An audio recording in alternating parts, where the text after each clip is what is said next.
네, 황민호의 진짜 뉴스 시즌 3 오늘은 9회입니다. 대망의 9회가 와, 시작했고요. 예, 오늘도 어김없이 수원에 계시는 와이뉴스 이영주 박사님 모셨습니다. 안녕하세요. 안녕하세요. 와이뉴스 이영주입니다. 네, 한 주 동안 변함없이 잘 지내셨겠죠?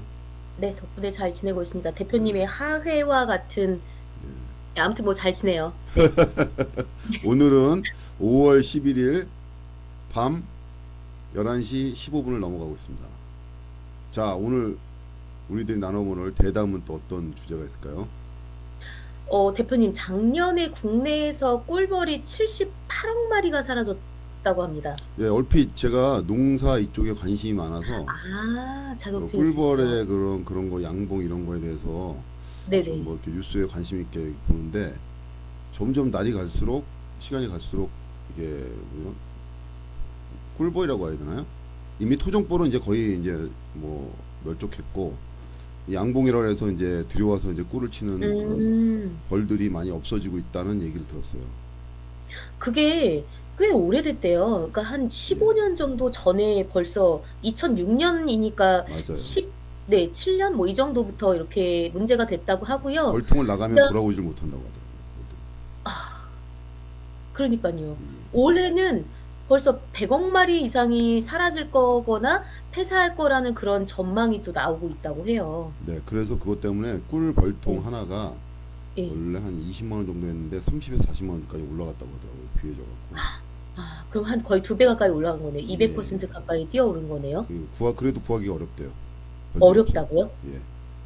근데 벌통 그 거기. 벌통은 어떻게 만들어요? 그러면 양봉가에서 만들어서 주시는 그렇죠. 건가요? 벌통 나무 상자를 짜서 안에다가 이렇게 이제 그 벌집 만들 수 있게끔 층을 계단으로 아파트처럼 만들고 거기다 이제 음, 그 벌 있죠, 벌. 예, 예. 벌들을 이제 사와 갖고 거기다 이제 넣는 거죠. 그러면 이제 벌들이 거기서 음, 새끼를 낳고 꿀을 이제 채우고 해서 번식해 나가는 예. 건데 그게 이제 점점 없어진다는 얘기예요.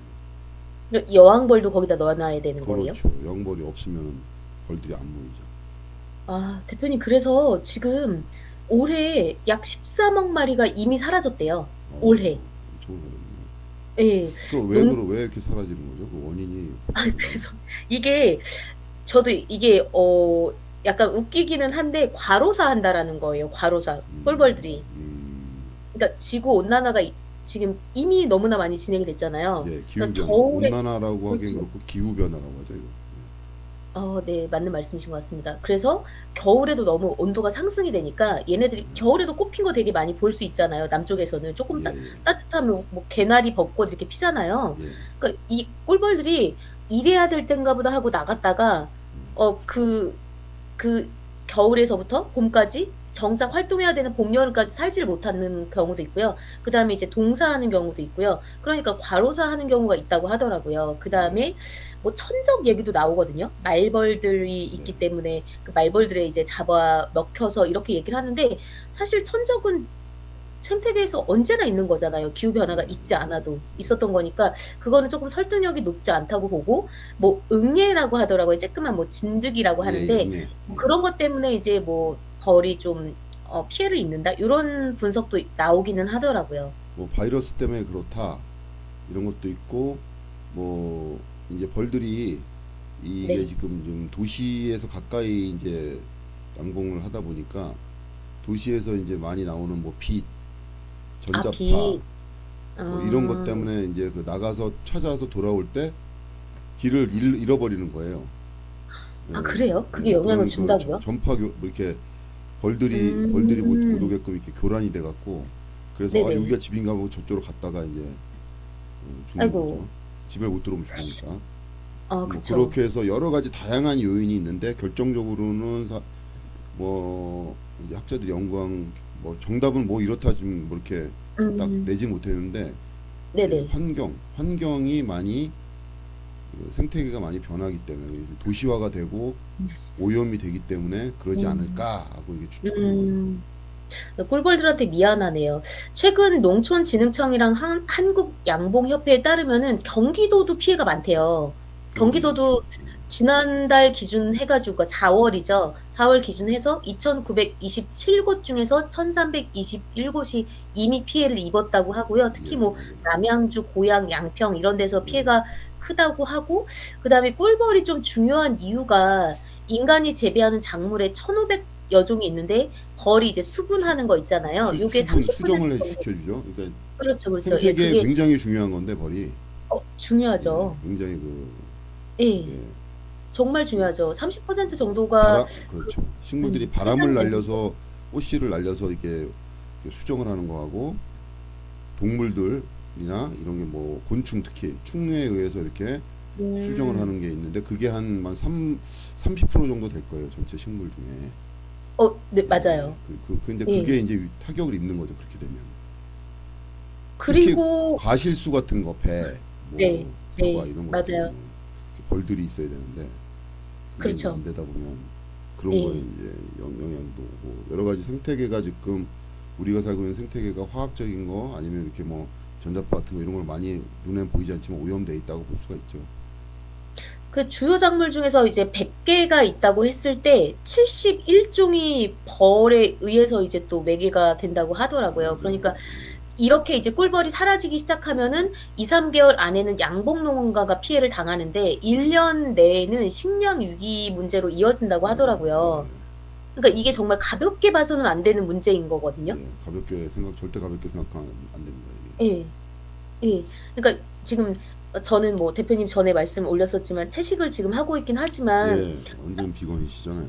네. 근데 사실은 채식, 그러니까 채식은 어쨌든 생태계에서 이제 좀 아래쪽에 위치를 하잖아요. 네, 초식 동물이니까. 근데 그러면 육식 동물들도 존재를 하기가 어렵다라는 거거든요. 인간을 그렇죠. 잡식 동물이라고 봤을 때 그렇죠. 이거는 정말 좀 심각하게 받아들여야 될 것 같고, 그래서 해결책으로 나오는 게 뭐 밀숲 있잖아요. 꿀을 만들기 위한 그런 인공 숲을 좀 조성을 해서 충남도나 뭐 이런 경우에는 아주 넓은 뭐 축구장 4,700개 너비에 그런 인공 숲을 이렇게 좀 조성을 해놨다라고 하긴 하더라고요. 근데 물론 그것도 기소가 중요할 것 같긴 하지만 개인적인 판단으로는 미복체계에 그치지 않을까라는 우려가 좀 들긴 하더라고요. 그러니까 맞습니다. 정말 큰 틀에서 그런 탄소라든지 아니면 뭐 기후 변화 이런 것들을 해결을 하지 않은 채 그런 숲을 조금 만든다고 해서, 물론 뭐 도움이 되기는 하겠지만 미미하거나 일시적이지 않을까라는 그런 생각은 좀 들었습니다. 뭐 그런 것도 그렇지만 지금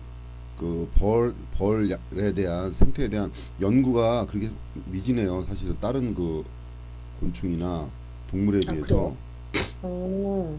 거기서 이제 국가적으로 예산을 좀 투입해서 그 농학 분야에 앞으로 이제 우리가 이제 뭐 4차 산업이다 뭐 이래서 기계나 IT 쪽에 이런 쪽에 이제 미래 먹거리다 아니면 뭐 우리가 이제 그 인류가 이제 그쪽으로 뭐 기술이나 문명을 발전시켜야 된다고 보지만 제가 보기에는 그것도 이제 그 중요하겠지만 더 중요한 거는 사실은 바이오 쪽이라고 생각해요 저는. 우리가 이제 그 음. 코로나에서도 겪었지만 보이지 않는 바이러스나 미생물 그렇죠. 이런 게 엄청나게 그렇죠. 그리고 또 그 이런 거와 더불어서 뭐 바이오에는 이제 여러 가지 들어가는 건데 그 안에 이제 우리가 그 농생명이라고 해야 되나요? 요즘 농생명이라고 하잖아요. 음. 농학이라고 하는 거. 음. 그런 거 관련된 게 굉장히 중요하다 생각해요. 왜냐하면은 그거는 이제 우리 안보와도 연결되는 거거든요. 국가 안보. 안보와 예. 어떻게 연결이 식량 되나요? 같은 게 만약에 자급이 안 되거나 부족하다고 할 경우에 우리가 그 안보에 위협이 오죠. 만약에 전쟁이 벌어졌는데 우리가 식량이 없다고 할지라도. 아. 아, 예. 그렇구나. 만약 아, 고립돼 있는 그러네요. 상태에서 먹을 게 없고 전쟁을 해야 된다 그러면 이거는 일주일 이상 버티기 쉽지가 않죠. 총알이 아무리 많아도 사람이 아, 먹어야 싸울 거 아니에요. 그렇죠, 그렇죠. 아, 국민들이 그러네요. 먹어야지 생존할 거 아니에요. 아, 그렇구나. 범위를 크게 예. 보신 거구나. 예. 그리고 대표님 또 하나는 뭐냐면 그 대표님도 아시겠지만 씨앗 있잖아요, 씨앗. 예, 예. 그러니까 씨앗, 종자도, 종자. 그렇죠. 우리가 지금 우리나라도 농산물을 대체로 거의 수입해서 섭취를 하잖아요. 거의 근데 수입하죠. 씨앗 종자가 이제 걔네들은 그러니까 만약에 뭐 우리가 옛날에 뭐 망고나 이런 것들 갖다가 먹고 심으면 씨앗이 났다. 근데 요즘은 그게 안 낳도록 유전자를 조작을 한다라는 거예요. 그러니까 네, 다 종자 조작해요. 전쟁이 다년생으로 벌어진다라는 못 거죠. 살게끔 다 2, 그렇죠. 3년이면 다 죽게끔 조작을 해요, 종자를. 그렇죠. 2, 3년도 아니고 1년? 1년도 살지 거의 못한 종자의 거의 패권은 거의 미국이나 이런 쪽에 넘어갔어요 이미. 예, 그러니까요. 거기 이제 그것도 저는 그거에 대한 정말 무슨 뭐 심각한 특허나 문제거든요. 이런 것도 다 가지고 있기 때문에, 그리고 기술이 또 엄청 발전돼 있고, 그리고 땅덩이가 또 얼마나 넓어요, 거기는. 그거를 우리가 이제 너무 등한시한 거죠. 우리는 뭐 기계나 중공업, 중화학공업에 해야 된다고 생각했는데, 사실은 이런 게 더 돈이 되고 부가가치가 되고, 이건 한번 독점하면은 이건 뒤집을 수가 없는 거거든요. 따라잡을 수가 없는 거거든요. 음, 음, 이런 그래서요. 거를 갖다가 신경을 네. 많이 썼어야 되는데, 우리는 막 농사지면 더 천대를 하고 농학을 공부한다고 그러면 우습게 생각하고 이랬잖아요. 그죠? 그렇죠. 아, 절대 그런 게 아닌데, 근데 절대 그런 게 그거를 아니거든요. 전략적으로, 국가 전략적으로 좀 키웠어야 되는데, 우리가 땅이 적을수록 그거를 더 연구를 했어야 되는데, 그게 아쉽습니다. 그 지금부터라도 어떻게 좀 그 방안을 좀 마련을 해야 되지 않을까요? 이미 지금부터라도. 많이 근데 쳐져서, 이미 너무 많이 쳐져 갖고 할 수가 없어요. 어떻게 해요? 제가 보기에는 엄청난 이런 고비용과 대가를 아마 언젠가는 대한민국 치르게 될 것이다 이거든요. 그러니까요. 예. 그리고 이게 뭐 약간 뭐 지역적일 수도 있지만 어쨌든 우리 먹거리에 관련된 거잖아요. 근데 대한민국에서 농업이 왜 천대를 받고 천시를 받냐 이거를 갖다가 자본주의적 해석으로 보면 제가 이제 학사 논문을 마르크스의 자본론을 썼기 때문에 예, 근데 거기에서 김수행 교수님이 이제 마르크스 자본론을 우리나라에서 최초로 번역하신 교수님이신데 학자신데 예, 그분이 그렇게 말씀하시는 거죠. 이쪽에 그 강의가 있습니다.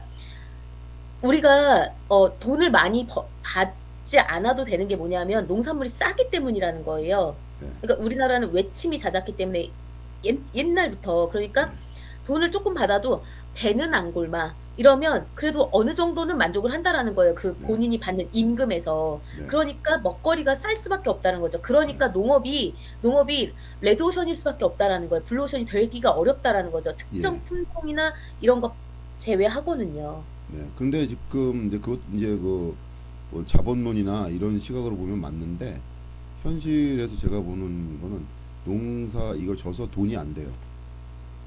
그러니까요. 예, 이게 농민들이 돈이 안 돼 일단.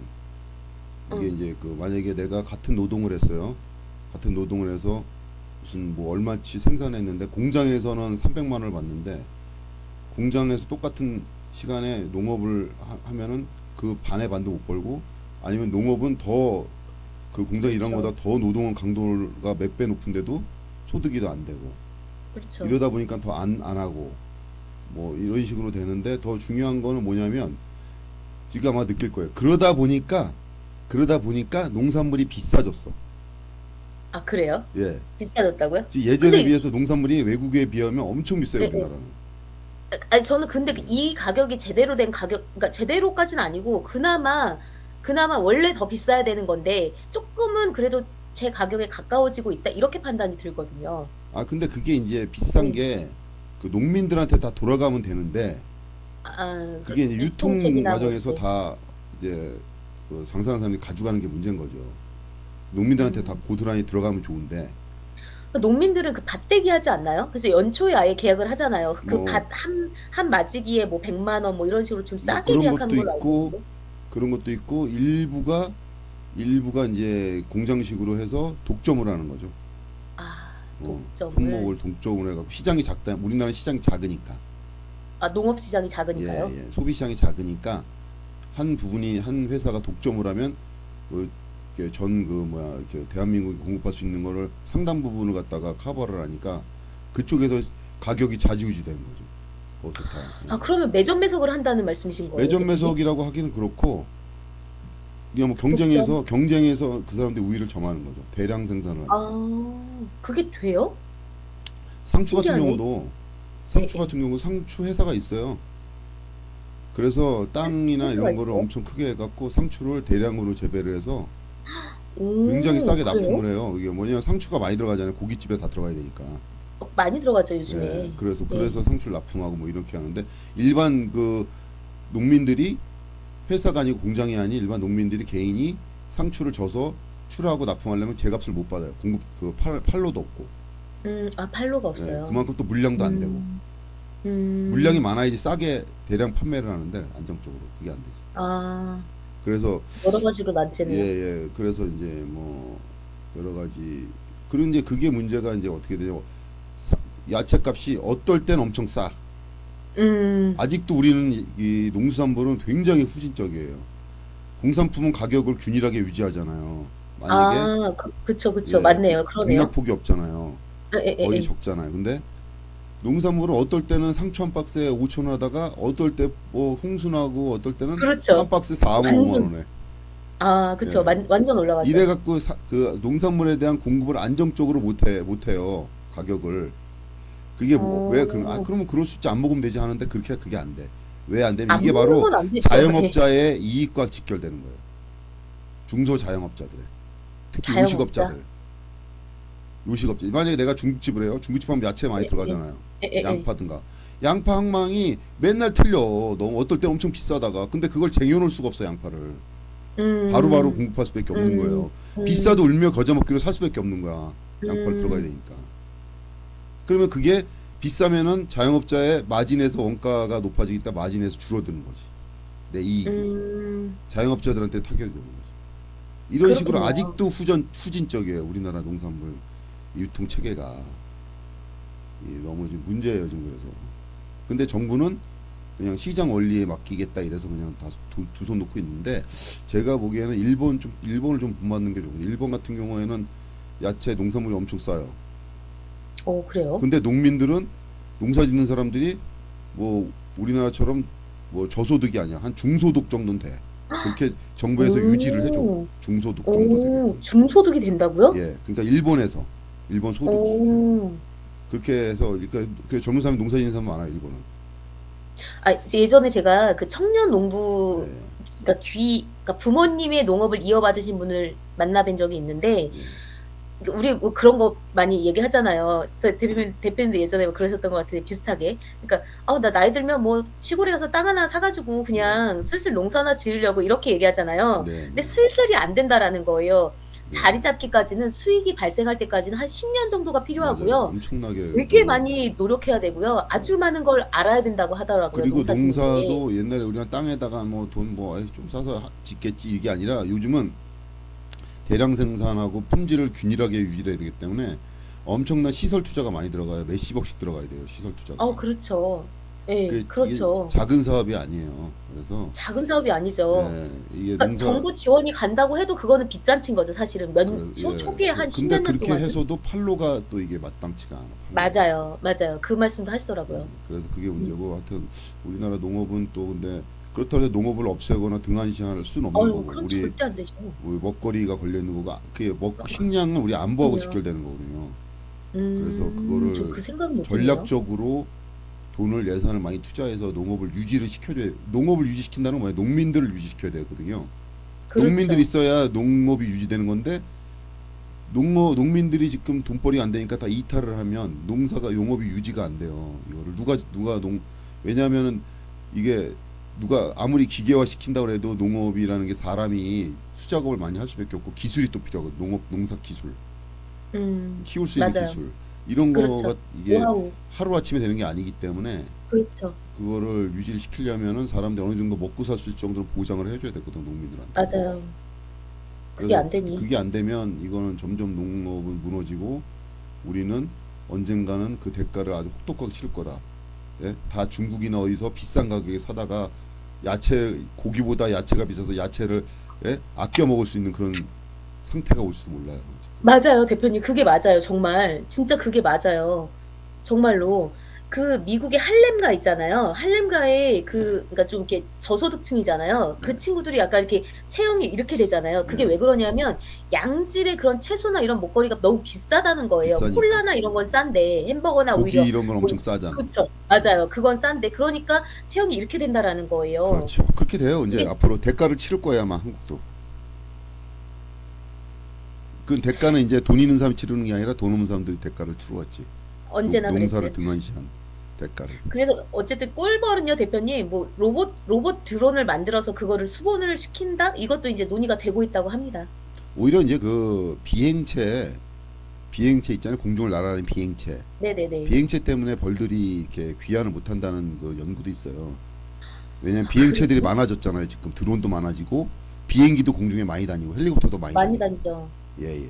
그러면서 이제 교란이 돼 갖고 많이 이제 그거 못 한다는 얘기가 오, 있어요. 예. 와, 걔네는 정말 신비한 생명체네요. 벌은. 뭐 그러니까 여러 가지 그걸 좀 정확하게 왜 그런지 연구를 해서 연구해서 원인이 나오면 결과 이게 해결할 수 있으니까. 그래서 그거에 대한 음, 좀 깊은 이거 연구가 좀 있었으면 좋겠어요. 저는 그 꼴볼 네. 박사님들 이렇게 연구하시는 분들 있잖아요. 뭐 농업 그러니까 기술사도 있고, 예, 많은 관심과 예산과 예. 그리고 지원과, 앞으로 우리가 전략적으로 우리 대한민국에서 전략 사업을 한 게 4차 산업도 중요하지만 바이오 농생명 과학 너무 중요하죠. 산업도 굉장히 투자를 많이 해서 좀 키워야 된다. 지금. 맞아요. 예. 정말로. 앞으로 우리 그게 맞습니다. 미래 먹거리가 될 수 있다. 그래서 좀 키워야 된다. 이런 생각하고 있습니다. 그래요. 정말 우리나라는 알겠습니다. 어떻게든지 논에다가 아파트 질색만 하고 앉아 있으니 논바닥에다. 예? 이게 문제라니까요. 논에다가 어떻게든 아파트 져갖고 거기서 부정부패 일으켜서 돈 삥땅 칠라는 공무원들이 드글드글하니 이건 진짜. 아, 예? 이거 나라가 공무원들이 벌써 그런 마인드로 탐관오리 같은 조선시대 조선이 어떻게 망했습니까? 예? 아이고 그러니까 공당 정치? 아니 거의 공무원들이 다 부패해서 망한 거 아니에요? 거기 그 조선의 공무원들이 나라 조선의 공무원들이 국가를 갖다 바친 거 아니야 일본한테. 뭐 왕도 대표님, 부패했겠지만. 대표님 이제, 예. 이제 현대인이 아니라 이제 시대를 거슬러 시공간을 그러니까 뛰어넘어서 그게 이제 이제 디스를 역사는 하시네요. 돌고 돈다 이거지. 그쵸. 예. 공무원들이 청렴해야지 나라가 안 예. 망하는 거지. 공무원들이 돈을 벌겠다. 공직자들이 막 나는 이득을 취하겠다. 이렇게 마음 먹고 행동하는 순간 나라는 언제 망할지 몰라요. 역시 의정부의 저승사자. 맞아요. 맞는 말씀이십니다. 정말 새겨들어야 돼. 의정부 공무원들 정말 이거 들으셔야 되겠어요. 아니 뭐 대표님 말씀 의정부뿐만 아니라 들어야지. 대한민국 전체가 다. 예. 특히 그 네. 뭐 이런 말하면 좀 그렇겠지만 특히 이런 그 인허가나 건축, 토목 이런 쪽 담당 공무원들은 좀 각오를 새롭게 하시면 더 좋지 않을까. 그러게요. 아휴, 참. 각오 새롭게 하십시오. 네. 새롭게 한다고 할 일도 아니지. 뭐 이거 뭐 제도적으로 뭐가 좀 시스템이 있어야 되는데 우리는 뭐. 대표님 두 번째 주제 할까요? 네, 두 번째 하시죠. 네. 두 번째는요. 스토킹 피해를 좀 준비를 해봤습니다. 토킹 피해가 뭐예요? 그 스토킹이요. 아 스토킹. 스토킹. 네. 스토킹. 앞선 예. 11일에 아니군요. 4월 11일이군요. 김제시에서 네. 대표님 그러니까 60대 여성분이 혼자 집에 살고 있었어요. 아파트에. 네. 근데 60대 남성이 그 집에 가가지고 폭행을 저지른 거예요. 네. 같은 아파트예요. 같은 아파트에 사는 남 할아버지가 할머니 집에 할아버지? 가서 할아버지까지는 아니지 않아요? 60대 분이 예, 가서 남성이 둘이 여성 아무 혼자 관계도 아닌데.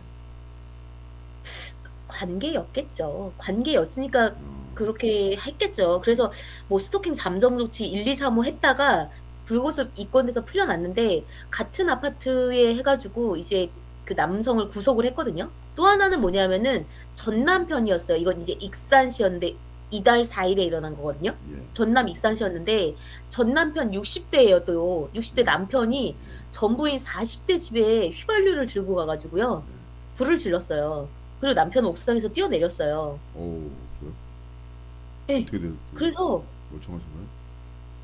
아이고, 남편은 사망했고요. B 어유, 씨는 그러니까 부인이죠. 부인은 전신 화상을 입었거든요. 아유, 그러니까 이게 다 스토킹 피해라는 거예요. 어, 그런데 정말 어 스토킹하면 왠지 20대에 많이 일어날 것 같잖아요. 청년층 20, 30대에서 많이 일어날 것 같은데 못지않게 4, 50대 중장년층에서도 많이 일어난다라는 거예요. 퍼센테이지가 40%대로 유사하거든요. 어, 그러니까 1위는 지금 보면 20, 30대가 제일 많기는 해요. 20대가 이제 2,161명이래요.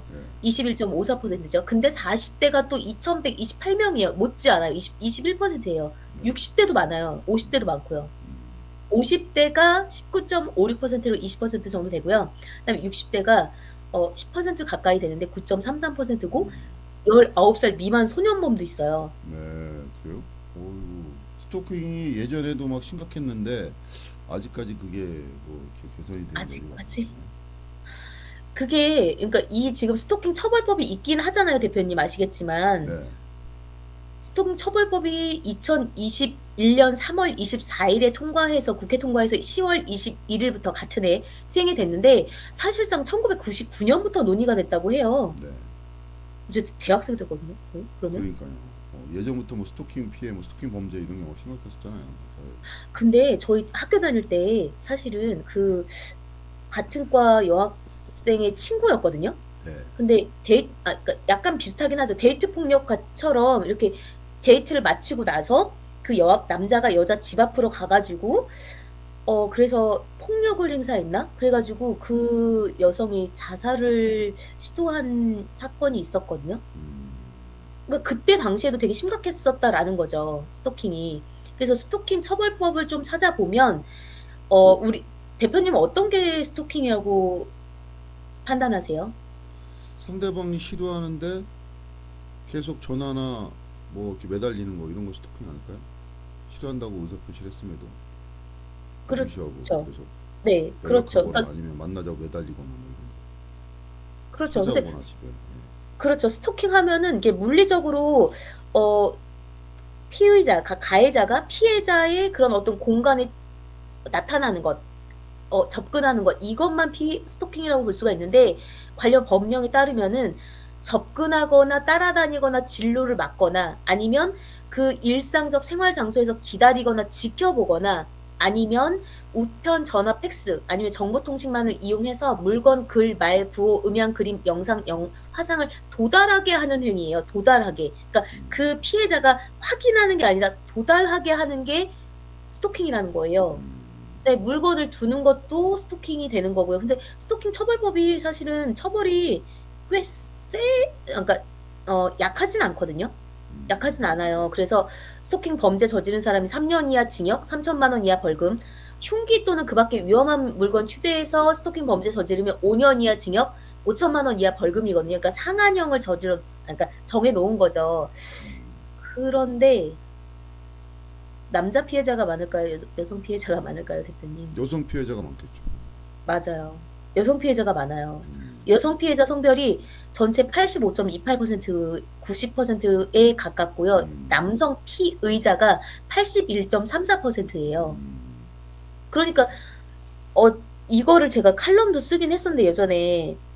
그러니까 왜 우리는 그런 거 있잖아요. 10번 찍어서 안 넘어가는 나무 없다. 그렇죠. 그런 것도 있고 네, 그게 남자의 미덕이라고 생각하죠. 아, 될 때까지 밀어붙여야 돼. 네. 옛날에는 그런 게 남자답다 이렇게 얘기를 했었죠, 사람들이. 그 여자도 그런 경우 왕왕 있긴 한데 이제 흔치는 않았죠. 여성은 그런 경우는 별로 없기는 한데 그래서 저는 그런 게 폭력이라고 예전부터 생각해왔거든요. 20대 때부터. 그러니까 뭐 우리가 설득을 하고 쫓아다니고 그러니까 저 사람이 나를 좋아하게 만들고 이 자체가 저는 폭력이라고 생각해요. 이게 제가 20대 초반부터 이렇게 생각했었거든요. 예. 그러니까 그 사람의 생각을 어쨌든 뭐 우회적이든 아니면 그거를 뭐 반복적이고 지속적이든 이런 방법으로 바꾸려고 계속해서 시도하는 것 자체가 폭력이라고 생각하거든요. 그렇죠. 근데 그게 이제 변하지가 않으니까 그래서 그러니까 뭐 지금 듣고 계시거나 보고 계시는 분들도 많이 아시겠지만 스토킹 피해로 여성이 죽거나 누군가가 꼭 죽거나 다치거나 피해를 당해야지 이런 법령이 생기고 관심사가 있고 그러다가 좀 잠잠해지면 또 다시 관심에서 멀어지고 이런 것들이 더 범죄를 키우는 것이 아닌가. 그래서 저도 이게 어떻게 하면 막을 수 있을까를 아주 좀 생각을 해봤는데 사실상 정말 그러니까 제도는 저 정도면 그래도 뭐 완전 센 건 아니지만 그래도 어느 정도 정비가 되지 않았나라고 판단이 들고 인식이 좀 전환이 좀 됐으면 좋겠어요. 그러니까 남성분들이 이 방송을 듣거나 보신다면 싫다고 하면 정말 싫은 거거든요. 안 돼요, 돼요, 돼요 이거 아니에요. 요즘에는 그냥 안 되면 안 되는 거예요. 안 되면 안 되는 건데 이제 그런 사고가 좀 많이 있었었죠 예전에는. 그러니까 안 돼? 내가 너를 꺾겠어. 내가 너를 지켜하겠어. 뭐 이런 거 있잖아요. 아니 농담인데 이거는 농담인데 우리 이용주 박사님께서 남자들이 좋다는 남자들이 많이 쫓아다니는 경험이 많으신가 봐요. 어떻게 하셨어요? 그래갖고 이거 경험에서 우러나는 뭐. 아니 그건 아니고요. 아니 저는 그냥 정말 그게 폭력이라고 생각을 예전부터 해왔기 때문에 아니 그리고 이거 스토킹 범죄 심각하지 않나요? 저만 심각하다고 지금 느끼는 건가요? 사실은 그래서 저는 예. 그 남자애라서 그런지 몰라도 저는 와닿지가 않아요. 스토킹 이게 스토킹에 당했을 때 스트레스를 얼마 받는 것인가에 대한 아 공감이 정말요? 없죠. 왜 내가 그렇게 당해본 적이 없으니까. 그럼 대표님 만약에 지금 이제 그 가장이시지만 네, 만약에 정말 가정을 해서 이후 정말 싫어하는 여성이 계속 쫓아다니는 거예요. 만나달라고 결혼해달라고 하고 막 이러면은 그러면 여자분들은 한마디면 떨어져요. 한마디면. 뭔지 아세요? 나 너 싫어? 아니요. 내 타입이 아니야? 아니요. 딱 그 쫓아다니는 여자한테 한마디면 그 여자 그냥 바로 떨어져요. 만약 그런 여자가 있다 치면 예를 뭔데요? 들어서 넌 여자애가 자존심도 없니? 이러면 바로 떨어져. 와, 와, 나 그 말 듣는데 자존심 상하는데요? 그래갖고 와, 바로 아무 떨어져. 상관없는데 자존심 상하는데? 예. 바로 그냥 맞아. 이러고 바로 남자는 근데 와, 만약에 남자 반대로 남자 스토커가 있다 여자한테 근데 남자 스토커는 뛰기가 어려울 것 같아요. 내가 생각해도. 그럼 예. 대표님은 같은 남성이시니까 그런 남성들의 심리를 좀 저는 그게 사랑은 절대 아니라고 아니 보거든요. 그거는 심리도 집착과 아니고 약간 소유욕이죠. 뭐라 해야 되나 심리를 넘어선 정신 세계가 이상한 거죠. 약간 정신병적인 거지. 집착하는 거지. 그러니까요. 예. 정신병인 거지. 쉽게 말하면 정신병이에요. 스토커를 자꾸 하는 사람은. 대표님 그러면 그 남성분이시니까 이제 어떻게 하면 좀 떼어내는데 멀리 보내는데 좀 유리하다라든지 뭐 효과가 유효하다 이런 방안 혹시 알려주실 수 있나요? 그 뭐 이렇게 없고 경찰에 신고하는 수밖에 없어요. 그 경찰이 신고도 잘 안 한다는 거예요. 경찰에 신고하는 수밖에 피해자들이. 없어요. 남자가 만약 스토커라고 하면 내가 거꾸로 생각해봐도 여자 입장에서는 남자 스토커를 띄기가 어려워. 그리고 사회 분위기상 그리고 여러 가지 여건상 계속 그렇게 매달리면 100명 중에 대다수 한 뭐 많은 수가 넘어가. 진짜 날 좋아하나 보다 하고 만나볼까 이렇게 돼. 그런 경험이 많다 보니까 스토커들이 양상이 되는 거예요. 예전에도 막 이렇게 해서 매달리니까 되던데 이렇게 되는 거지. 근데 이게 좀 네, 우스갯소리인데 거꾸로 우스갯소리예요 이거. 이제 뭐 농담인데 제가 갑자기 든 생각인데 미저리라는 영화 있죠. 미저리. 네. 미저리 영화가 거기서 여자가 스토커잖아. 그러잖아요. 예. 그래서 나 그 영화 보고 진짜 엄청 무서웠는데 예. 아 진짜 그 공포스럽잖아요. 왜요? 그 여자한테도 그러시죠? 넌 자존심도 없니 여자가? 그리고 아니 한번 그래 그러니까 얘기해보시죠. 그분한테 만약에 스토커가 있어. 그러면은 스토커가 만나자고 그래. 근데 엄청나게 싫다고 그랬는데 계속 만나자 그래. 그럼 만나갖고 미저리 여자처럼 똑같이 너도 스토킹 해줄게 내가. 똑같이 그 남자를 스토킹해서 괴롭히는 거야. 아, 똑같이요? 예. 사귀자 어, 그러고. 그러면 그 남자가 막 사귀자고 질려서 그러죠. 도망갈 걸. 계속 전화하고 똑같이. 구속하고 어디야 막 이러고 난리치고 그러면. 근데 그 말로가 사실은 이게 물리적으로 남성이 더 이제 좀 힘이 있다 보니까 이 물리적으로 이제 폭행으로 되지 않을까 싶기도 한데 아 이게 여자 폭행하면 바로 고발을 해야죠. 아 그래요? 예. 고발하면 그럼 고발해야지. 될까? 법적 처리를 해야지. 폭행죄로. 협의주면 안 되지 절대. 또 저는 이렇게 예, 성향이 약간 죄송해요. 제가 좋아하는 사람을 좋아하는 편이라서 예, 제가 좋은 사람이 좋은 거거든요. 그러니까 그게 이성을 떠나서 그러니까 사람 자체에서도 그냥 제가 좋은 사람이 좋은 성향이거든요. 예. 그래서 제가 싫어하는데 막 그렇게 한다?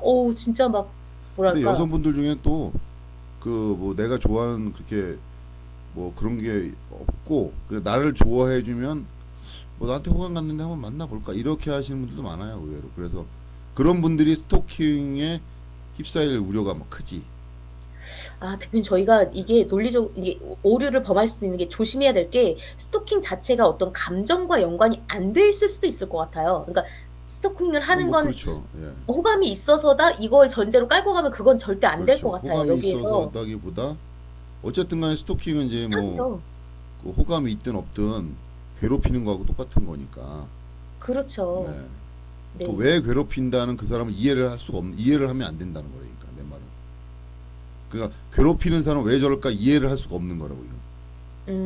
왜냐하면 살인을 한 사람을 너 왜 죽였어 하고 이해를 하면 안 되는 것처럼 범죄인데 이걸 왜 이해를 하냐고 처벌만 하면 되는 거지.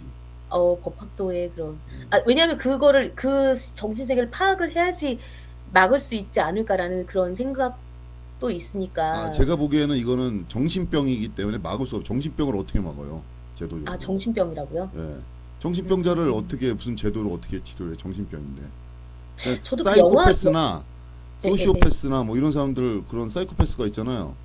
사이코패스를 어떻게 막을 수가 있어요? 그 사이코패스가 자연 생태적으로 생기는 건데 왜 생겼는지는 뭐 여러 가지 뭐 어렸을 때 무슨 뭐 충격 때문에 그렇다 뭐다 이렇게 우리가 추측은 해볼 수 있지만 그걸로 사이코패스를 막을 수 있는 건 아니잖아.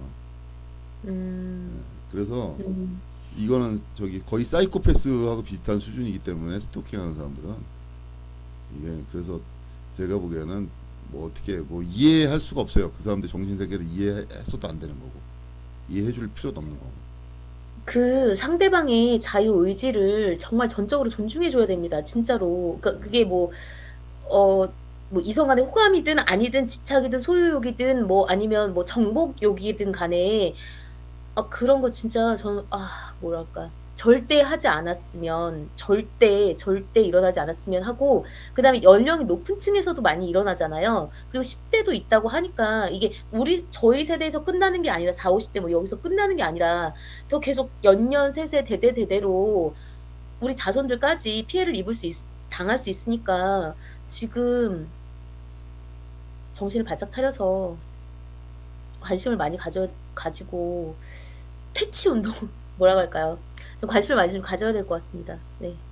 제가 지금 속에서는 막 부글부글 끓는데 뭐라고 요즘 표현을 잘. 스토킹 때문에 굉장히 뭐 스트레스 받는 일이 있으신가 봐요. 이렇게 말씀하시는 게.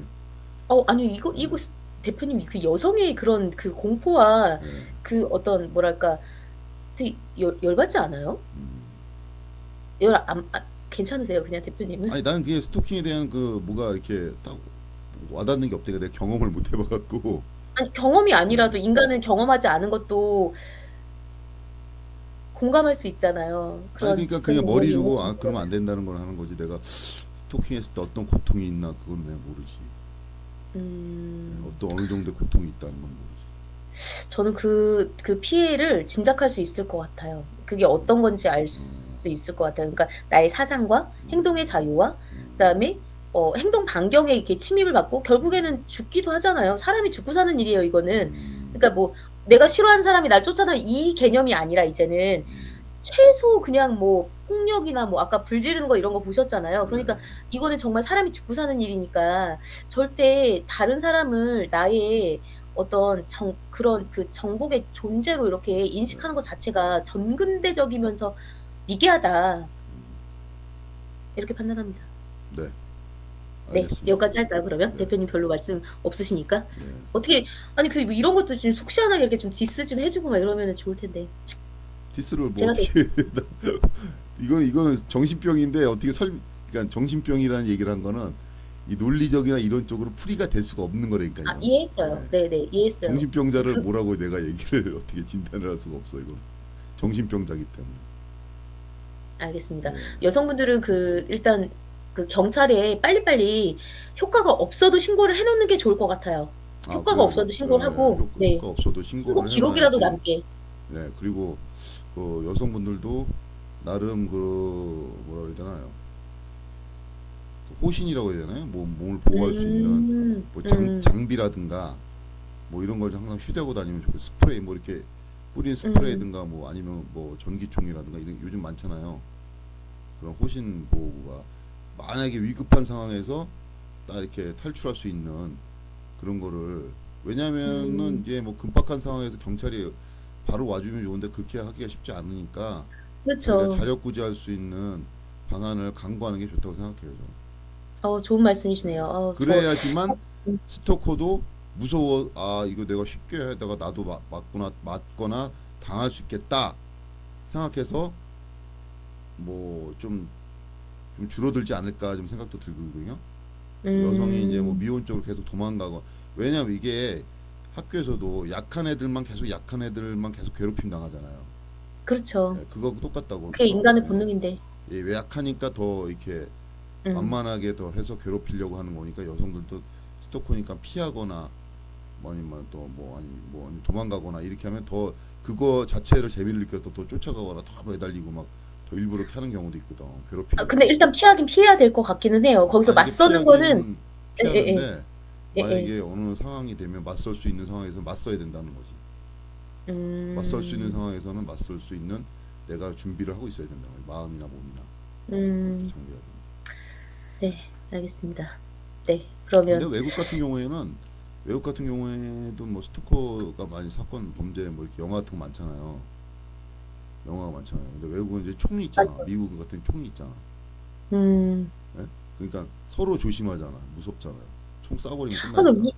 그러게요. 우리나라는 공기총 외에는 뭐 비비탄도 좀 들고 다니면 뭐 좀 우리나라는 근데 마땅하게 뭐 나를 내 몸을 보호할 수 있는 뭐 여성 입장에서 테이저건? 할 수 있는 게 없잖아. 전기 충격기나 뭐 예. 그 정도겠죠? 그러니까 전기 충격기. 뭐 여성들한테 총기를 응, 응, 허용해 응. 주면 어떨까요? 어, 예? 그럼 너무 좋아요. 너무 좋아요. 남자들은 총기 휴대는 안 돼. 근데 여성들만 돼. 그러면은 남자 스토커는 현격히 없어질 것 같은데 총 맞을까 봐 무서워갖고.